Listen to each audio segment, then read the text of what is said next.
ابھی مجھے فاروق بھائی بھی بتا رہے تھے ماشاءاللہ امداد کرنا اپنے طور پہ کوشش کرنا باہر آپ لوگ یہ ذہن میں بٹھا کر کے آپ جائیں کہ صرف دنیا میں مقصد دولت کمانا نہیں رہنا چاہیے دوسروں کے کام آنا یہ بھی زندگی کا مقصد رہنا چاہیے حضرت امام زین العابدین علی بن حسین بن علی یہ وہ عظیم ہستی ہیں جن سے حضرت امام حسین کی سنتان چلی آل اولاد جو امام حسین پاک کی چلی وہ حضرت امام زین العابدین سے چلی یہ وہ عظیم ہستی ہیں ان کا جب انتقال ہو گیا وصال شریف ہو گیا اور غسال جو نہلانے والا ہوتا ہے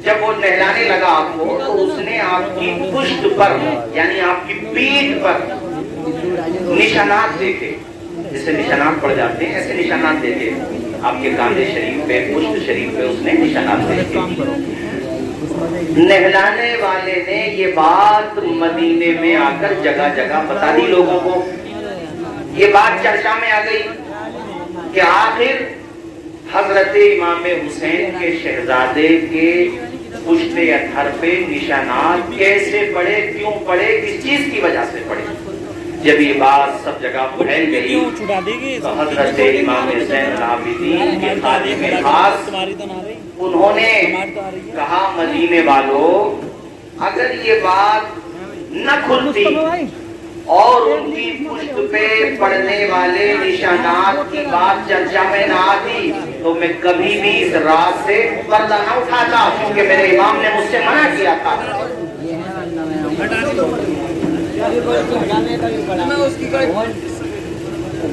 اس لیے اب مجھے پردہ اٹھانا پڑ رہا اس راز سے کیونکہ سب جگہ یہی چرچا ہے حضرات دھیان کے ساتھ سنیے آپ لوگ حضرت امام زین العابدین کے وہ خادم کہتے ہیں مدینے والوں جب آپ لوگ محو خواب ہو جاتے تھے سو جاتے تھے اپنے اپنے گھروں میں جا کر نظام عالم کا تلاطم خاموش ہو جاتا تھا فضا کے بندریچے ثبوت شب کا پیغام دیتے تھے سارے لوگ نہرے آرام ہو جاتے تھے تو علی کا پوتا شیر خدا کا پوتا امام حسین کا صاحبزادہ شہزادہ سیدنا امام زین العابدین بیدار ہوتے بیدار ہونے کے بعد کھانے کے پیکٹ بناتے جو کا آٹا روغن اور بھی کھانے کی چیزیں ہوتی ان کے الگ الگ پیکٹ بناتے پیکٹ بنانے کے بعد خود ہی اٹھا کر لے جاتے اپنی پیٹھ پر اور ان گھروں تک پہنچا کر کے آتے تھے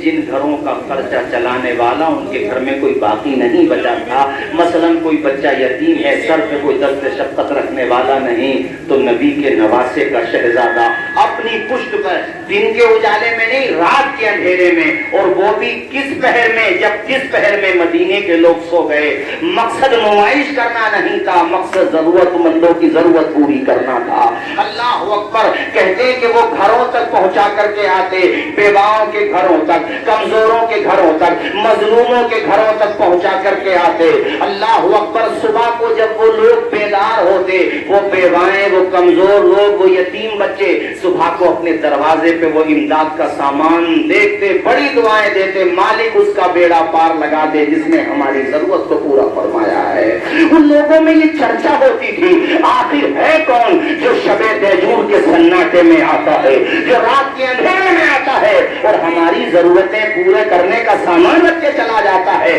وہ تو اس دن بات کھلی جب انتقال ہو گیا اور ان کی پشت پہ نشانات دیکھے گئے تو خادم نے بتایا یہ نشانات انہی وزن کو اٹھانے کے نشانات تھے آخر سوال پیدا ہوا ایسی کتنی فیملیز تھی ایسے کتنے گھر تھے جن گھروں کا خرچہ میرے امام کی امداد سے چل رہا تھا میرے امام کی خفیہ مدد سے چل رہا تھا تو علامہ ذہبی نے سیر و اعلام النبلاء میں لکھا ہے کہ ایسے گھروں کی تعداد 100 گھروں کی تعداد تھی جن گھروں کا خرچہ میرے امام کی مدد سے چل رہا تھا یہ تو صرف مدینے کے لوگ ہیں حضرات پتہ یہ چلا کہ روح کی پیاس کو اخلاق کا پیالہ دے دے اپنی قسمت کے اندھیروں کو اجالا دے دے اپنے روٹھے ہوئے مولا کو منانا ہو اگر اپنے حصے کا پڑوسی کو نوالا دے دے یہ پتا چلا میرے ساتھیوں اس لیے آخری ایک حدیث شریف سناؤں پھر میں اپنے گفتگو ختم کرتا ہوں حضرات اللہ تعالیٰ نے، یہ مشکات شریف میں حدیث شریف ہے،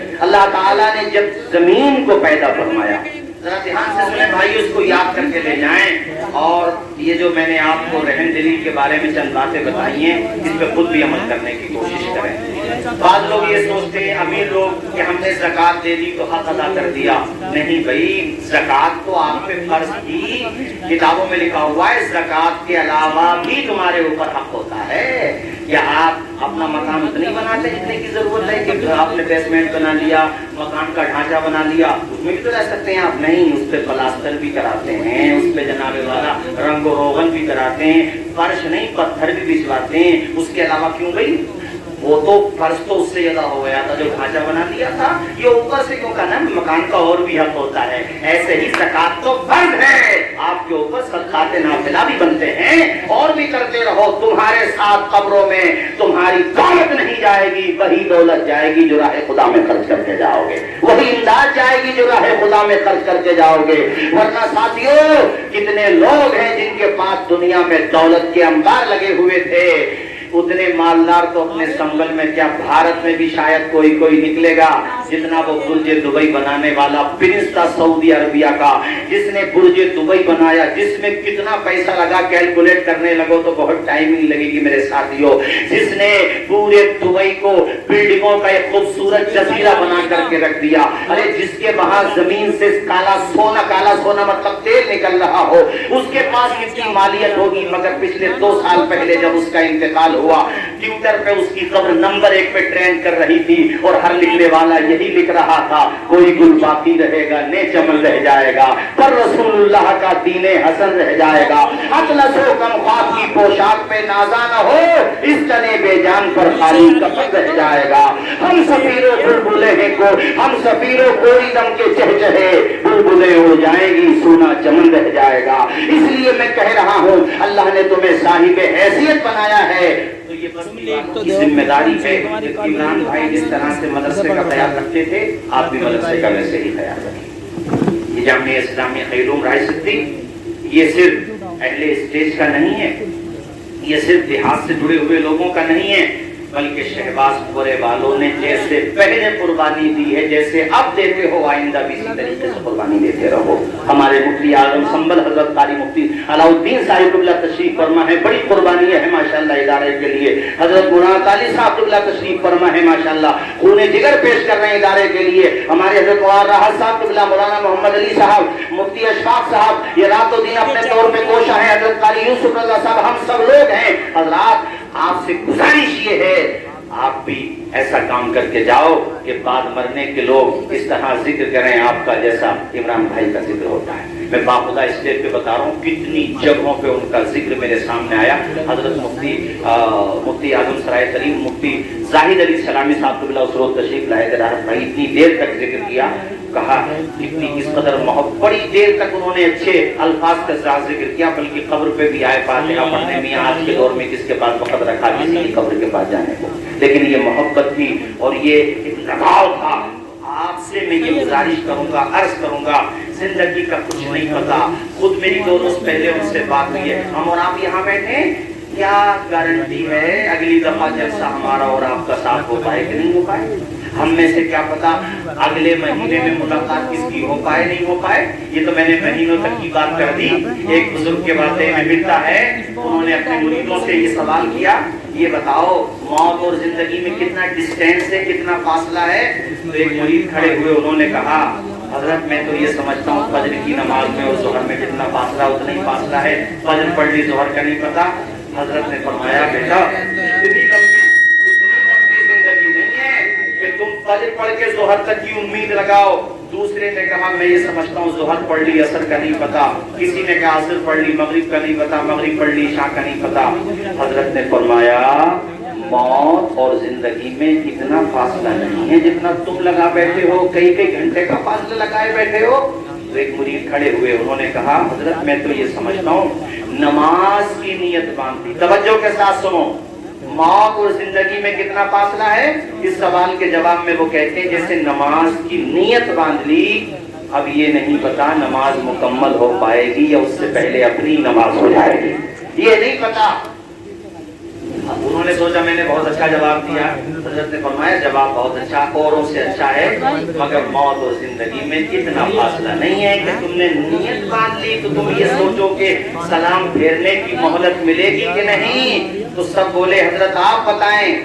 حضرت نے فرمایا ان اللہ والوں نے ارشاد فرمایا ان کے ارشاد کو آپ حضرات اپنے ذہنوں کی ڈائری پہ نوٹ کر کے لے جاؤ. حضرت نے فرمایا دیکھو موت اور زندگی میں صرف اتنا ہی فاصلہ ہے کہ ایک طرف کو سلام پھیر لیا دوسری طرف کو سلام پھیرنے کا موقع ملے گا یا نہیں. جس دن تمہارے ذہنوں میں بشمول میں اپنے آپ کو بھی کہہ رہا ہوں ہم سب کے ذہنوں میں جس دن موت کی حقیقت بیٹھ گئی کسی اصلاحی جلسے کی ضرورت نہیں پڑے گی میرے ساتھ. موت سب سے اچھا واعظ ہے، سب سے مؤثر واعظ ہے. موت ایک ایسا واعظ ہے کہ جب یہ دماغ میں بیٹھ جائے آدمی گناہ کے لیے ہاتھ بڑھاتا ہے، تصور موت ہاتھ کھینچ لیتا ہے. گناہ کی طرف ہاتھ تو بڑھا رہا ہے، کیا پتا اس کے بعد تجھے زندگی کی آخری سانس ہی نصیب ہو. موت اور زندگی میں کتنا فاصلہ؟ ایک سانس کا فاصلہ ہے، صرف سانس کا. ہم لگا لیں 100 سال جئیں گے، بعض لوگ 70 سال کے ہو گئے، بال سارے سفید ہو گئے، 80 سال کے ہو گئے. مگر شیطان نے کیسا دھوکے میں ڈال رکھا ہے 80 سال کی عمر ہو گئی، بعض کی 90 سال کی، 100 سال کی. مگر حرص اور جناب والا دنیا کی زندگی کی تمنا شباب پر ہے، اور 80 جناب والا 100 پلس ہونے کے باوجود بھی میں نے لوگوں کو دیکھا ہے کہ وہ دنیا ہی کی باتیں کرتے ہیں. خدا کے بندو اتنی ایج ہونے کے بعد یہ سوچو جیسے ہماری 50 سال کی گزر گئی، اگر 50 سال کی بچی بھی ہے تو وہ بھی ایسے گزر جائے گی. 50 سال کے بعد ہم کہاں جائیں گے بھئی؟ قبر میں، قبر کی کالی کوٹری میں اوپر سے برگے لگا دیے جائیں گے، مٹی چڑھا دی جائے گی. کون ہوگا ہمارا پرسان حال؟ دنیا میں تو ہمارے کپڑوں پہ مکھی بیٹھ جائے یہ ہماری شان کے خلاف تھا، لیکن قبر میں وہی کفن کے 3 کپڑے اگر مرد ہو تو، اور عورت ہو تو کفن کے 5 کپڑے. کل سمپتی میں سے، کل دولت میں سے آپ اپنے ساتھ صرف کفن لے کر کے جاتے ہو.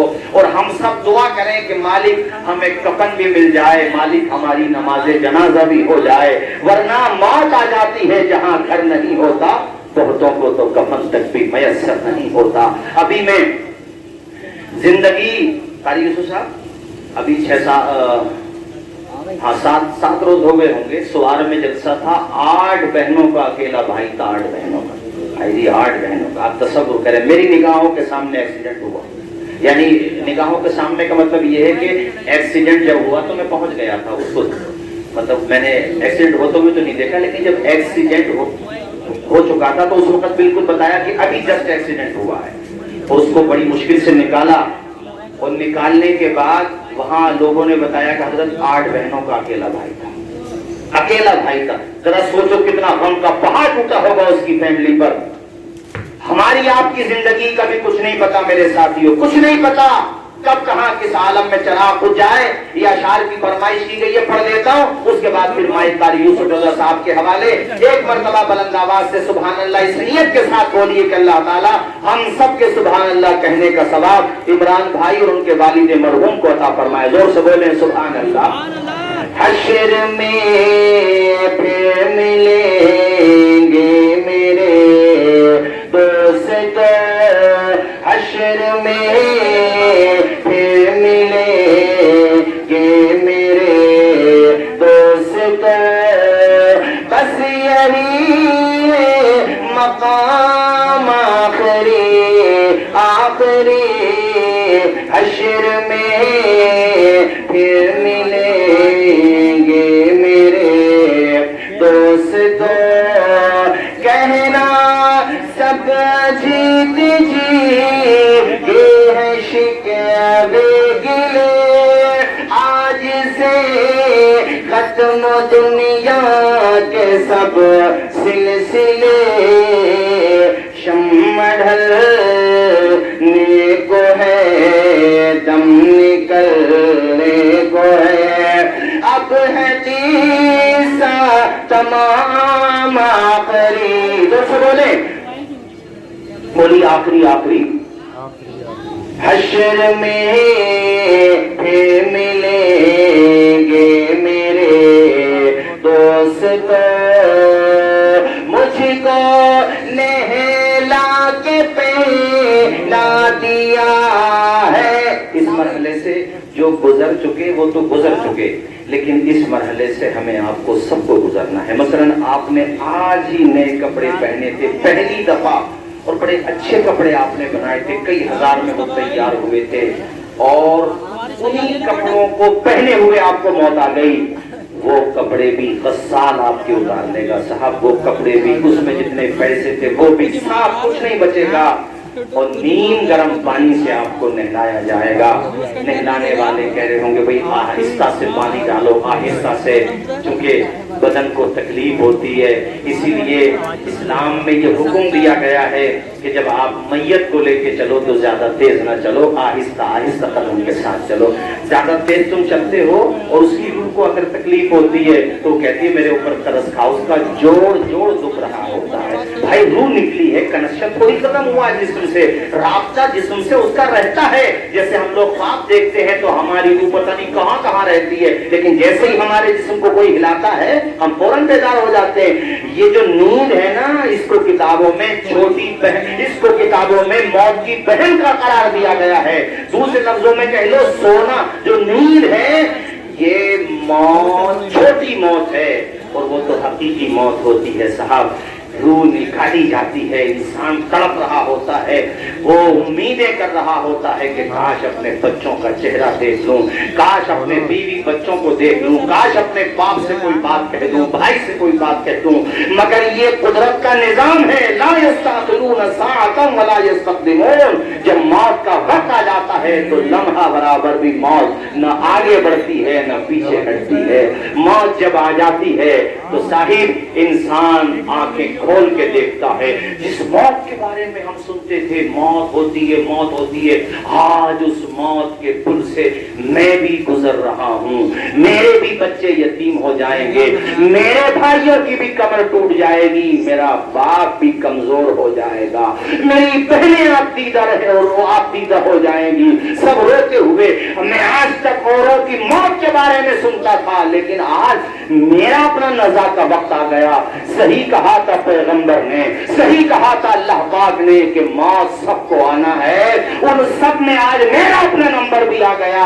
ایک بات مجھے یاد آئی، پھر میں گفتگو ختم کرتا ہوں۔ حضرات ایک ٹیچر یعنی استاد اپنے شاگرد کے ساتھ قبر پہ کسی کی فاتحہ پڑھنے گئے، تو وہ ٹیچر جو ہے یعنی استاد جو تھے انہوں نے کہا بیٹا یہ بتاؤ یہ جو میت ہے، یا انہوں نے یہ کہا جو قبروں میں آرام کرنے والی میت ہیں، یہاں پہ جو لوگ فوت ہو چکے ہیں مرحومین ہیں، انہیں اگر، اس کو سن لو ذرا دھیان سے، اللہ کرے یہ بات آپ کے ذہن و دماغ میں اتر جائے۔ کہا بیٹا یہ بتاؤ انہیں اگر دوبارہ زندگی مل جائے، یہ دنیا میں آ جائیں، تو بیٹا یہ بتاؤ یہ دنیا میں آنے کے بعد کیا کریں گے؟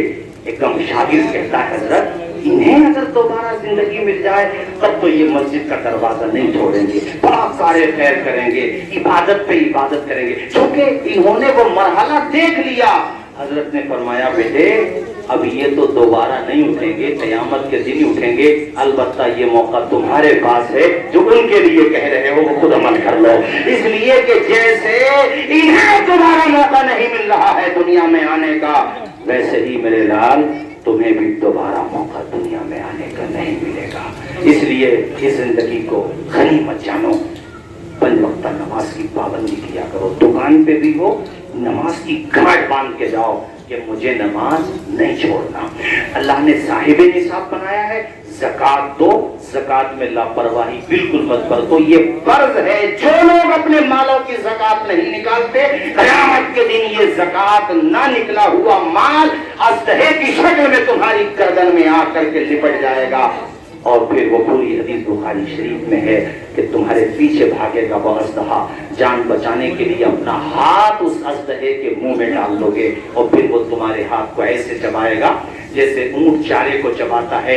قوم کی بہنوں اور بیٹیوں سے بھی کہوں گا جن پہ اتنا زیور ہے، جس پہ زکوٰۃ بنتی ہے، تو وہ بھی زکوٰۃ نکالیں۔ زکوٰۃ دینے سے مال گھٹتا نہیں ہے، بلکہ قرآن کہتا ہے زکوٰۃ دینے سے مال بڑھ جاتا ہے۔ تو بھروسہ رکھو، یقین رکھو، دینے والی ذات اللہ کی ذات ہے۔ اندھیرا دور کرنے کو اجالا کون دیتا ہے؟ امیدیں ٹوٹ جائیں تو سہارا کون دیتا ہے؟ شکم کی آگ جب پڑھ کر کلیجہ چھلنی کرتی ہے، بجھا کر تشنگی منہ میں نوالا کون دیتا ہے؟ وہ جو پتھر میں بھی کیڑوں کو غذا دیتا ہے وہ خدا ہے جو ہم سب کا کام بنا دیتا ہے۔ مولا تعالیٰ اپنے فضل سے ہم سب کی حاضری قبول فرمائے۔ میں نے جو باتیں کہیں اگر کوئی بات خلاف شرع نکلی ہو، میں بھی کلمہ پڑھتا ہوں، میرے ساتھ آپ بھی پڑھ لیجئے تمام حضرات بلند آواز سے، لا الہ الا اللہ محمد رسول اللہ۔ اللہ تعالیٰ اپنے فضل سے ہمارے مرحوم عمران بھائی اور ان کے والد مرحوم کو جنت الفردوس میں اعلیٰ سے اعلیٰ مقام عطا فرمائے۔ خاص طور پر اللہ تعالیٰ ان کی بچوں کی عمر میں خوب برکتیں عطا فرمائے۔ ان کی اہلیہ، ان کی زوجہ کو مولا تعالیٰ بطور خاص صبر جمیل اجر جزیل عطا فرمائے۔ آمین۔ وآخر دعوانا ان الحمد للہ۔